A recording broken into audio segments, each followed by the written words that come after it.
Mercredi 5 février, Maurienne Tourisme et leurs représentants des sites partenaires ont fait le déplacement au siège fédéral de la Fédération française de cyclisme à Saint-Quentin en Yvelines.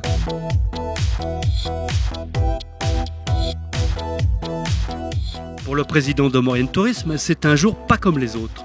On l'écoute dans les gradins du prestigieux vélodrome de Saint-Quentin en Yvelines, récemment inauguré. Oui, effectivement, aujourd'hui c'est un grand jour pour la Maurienne, c'est un grand jour pour Maurienne Tourisme, donc l'association qui gère le tourisme en Maurienne. Et donc on a contractualisé avec la Fédération française de cyclisme un partenariat, donc la Maurienne, le plus grand domaine cyclable du monde, et la Fédération française de cyclisme qui elle aussi est la plus grande fédération de cyclisme du monde. Entre les deux entités, un contrat de mariage heureux jusqu'en 2016 et voire plus. Nous sommes très heureux, plus heureux je ne sais pas, mais au moins aussi heureux parce que pour notre fédération, qui est la première fédération cycliste au monde, s'associer au plus grand domaine cyclable au monde, il y avait une certaine logique. Tout d'abord pour que nos athlètes de haut niveau puissent bénéficier de conditions de stage complètement optimales et finalement avoir la naissance des médailles qui vont être celles de l'année ou des Jeux Olympiques. Et puis aussi d'offrir à l'ensemble de nos 120 000 licenciés des conditions de pratique qui soient aussi dignes de ce qu'ils recherchent. Qualité de l'accueil, on sait que vous avez une charte d'accueil, que ce soit sur route ou en VTT. Donc nous avons là un terrain de jeu absolument extraordinaire pour l'ensemble des cyclistes français. Un partenaire unique en son genre. Et le hasard fait bien les choses, nous déclare Alexandre Gros, le chargé de mission de Maurienne Tourisme. Alors, la Maurienne cherchait un partenaire médiatique ou institutionnel d'envergure pour pouvoir donner davantage de visibilité à sa marque La Maurienne, le plus grand domaine cyclable du monde.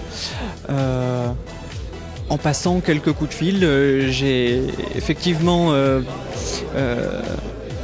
eu la FFC au téléphone qui par le plus grand des hasards recherchait à ce moment-là un fournisseur officiel, un territoire qui puisse accueillir l'ensemble de ces équipes de France pour de l'oxygénation ou des entraînements. Donc c'est très bien tombé, le hasard fait parfois bien les choses. Alors j'étais en rendez-vous avec mes entraîneurs nationaux la semaine dernière, donc à qui j'ai annoncé le partenariat Pays de Maurienne, et dans leur planification, c'est-à-dire chaque entraîneur au regard de chacun de ses collectifs équipes de France prépare la saison et planifie la saison.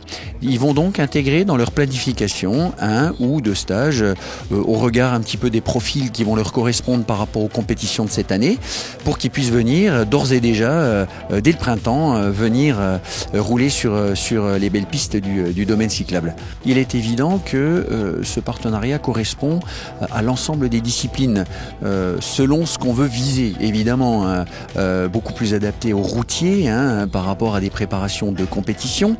BMX, VTT évidemment par rapport au profil des terrains que vous avez. Le BMX pour de la cohésion d'équipe, créer un collectif, peut-être sortir aussi du quotidien de l'athlète de haut niveau et voir autre chose. Et les pistards bien évidemment sur des stages d'intersaison qui nous permettent peut-être de voir les athlètes sous un autre angle et sous un autre jour.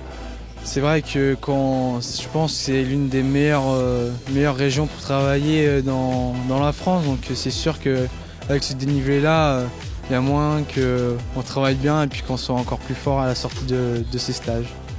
Dans les nouveaux locaux de la Fédération, la Maurienne, le plus grand domaine cyclable du monde, devient fournisseur officiel de la Fédération française de cyclisme.